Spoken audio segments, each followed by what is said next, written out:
Welcome to this week's edition of the Week in Tri. Roll the intro.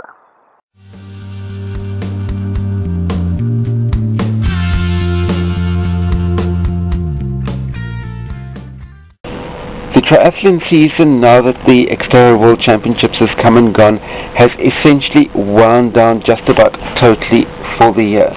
So it's taken me a lot of scratching to dig around to find a couple of nuggets of new, interesting news to bring you for this week's edition of the Week in Tri. So without further ado, let's take a look at what's been happening in the world of XTERRA, the world of ITU, the world of the Challenge family, and the world of Ironman. And for all of those of you that have wound down your season, enjoy your time off. Soon enough, we'll be all brimming with enthusiasm and getting ready for our pre-season training for the 2016 racing season. Josiah Middaugh and Flora Duffy took the XTERRA titles in Maui this past weekend, and testimony to defending champion Ruben Ruzafa.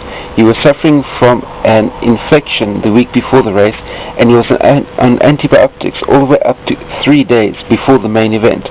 And because of the psychological domination that he's had over everybody, having won 16 races from 16 starts unbeaten since September 2013, he was able to blast past everybody in the back, and all but Josiah Middaugh and Braden Currie believed that their race was essentially completely over. So that meant that when his body absolutely blew up on him halfway through the run, he still had enough of a psychological buffer over everybody that it was only Braden Currie and Josiah Middaugh that were able to run him down, and he was still able to finish the race on the podium in third place.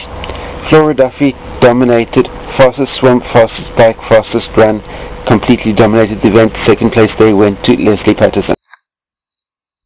Then, as far as a look ahead to what's happening on the XTERRA front in the months to come, nothing's happening on XTERRA until you get to the 7th of February with XTERRA Philippines and the 21st of February with XTERRA South Africa. ITU news is very thin on the ground, and but the only thing that I have to report to you today is that an athlete by the name of Pooja Charushi, who's a member of the ITU development team, has been given a grant to be able to train in Texas in the USA as a way of being able to hopefully develop her to the type of level that she needs to be at to be India's first ever athlete competing within the triathlon at the Olympic Games. So we'll keep a lookout for Charushi over the course of the next couple of years and see how she develops in her own right, and see if she indeed does become India's first ever triathlete at the Olympic Games. Results from last weekend's races on the ITU front. We have the ITU ASTC Sprint Triathlon Asian Cup event that took place in Hong Kong. On the women's front, you had Anel Radford in third place, Leon Wang of China in second place, and Mari Rabi of South Africa picking up the win.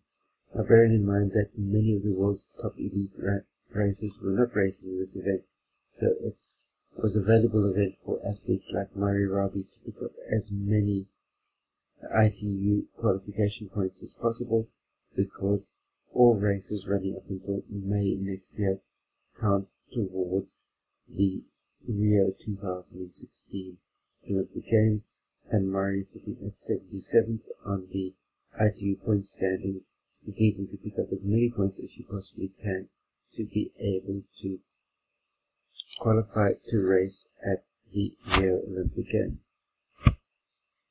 The men's race, obviously the same type of thing, athletes pushing to try and gather as many ITU points as possible.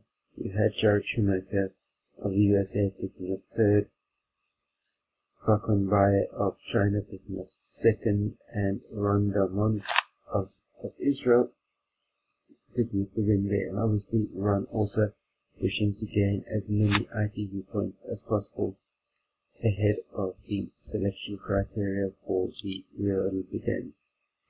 Onto this coming weekend, and interesting that the ITU also has a glitch on their website where they're showing up-and-coming events, the last weekend's sprint Triathlon Asian Cup event that took place in Hong Kong, and they've still got that on the calendar as an up-and-coming.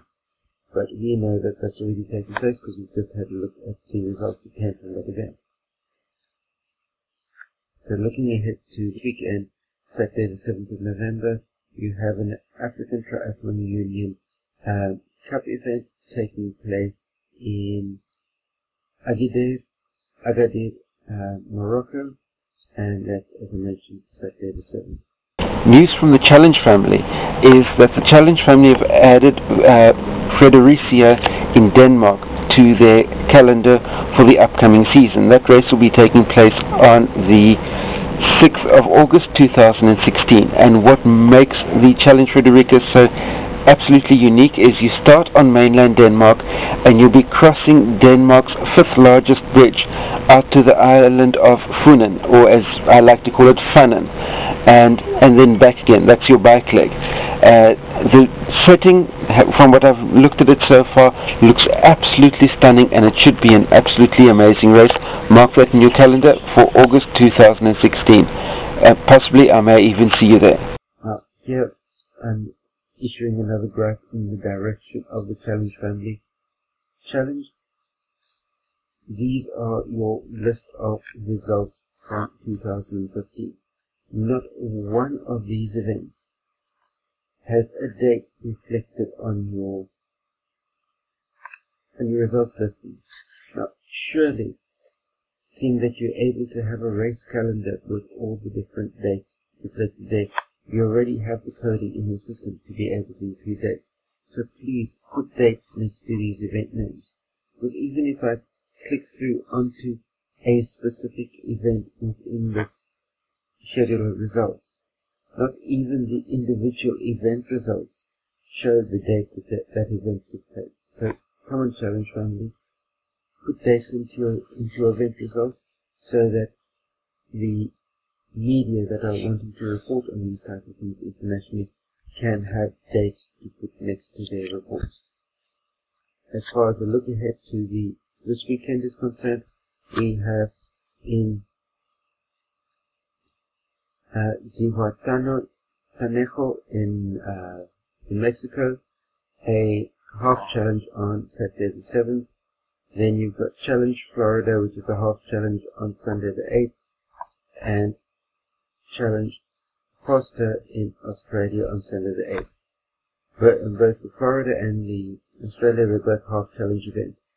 But as we get further through our reporting, keep a close eye on these factors that you've got a half challenge on Sunday the 8th in Florida and a half challenge on Sunday the 8th but in Australia.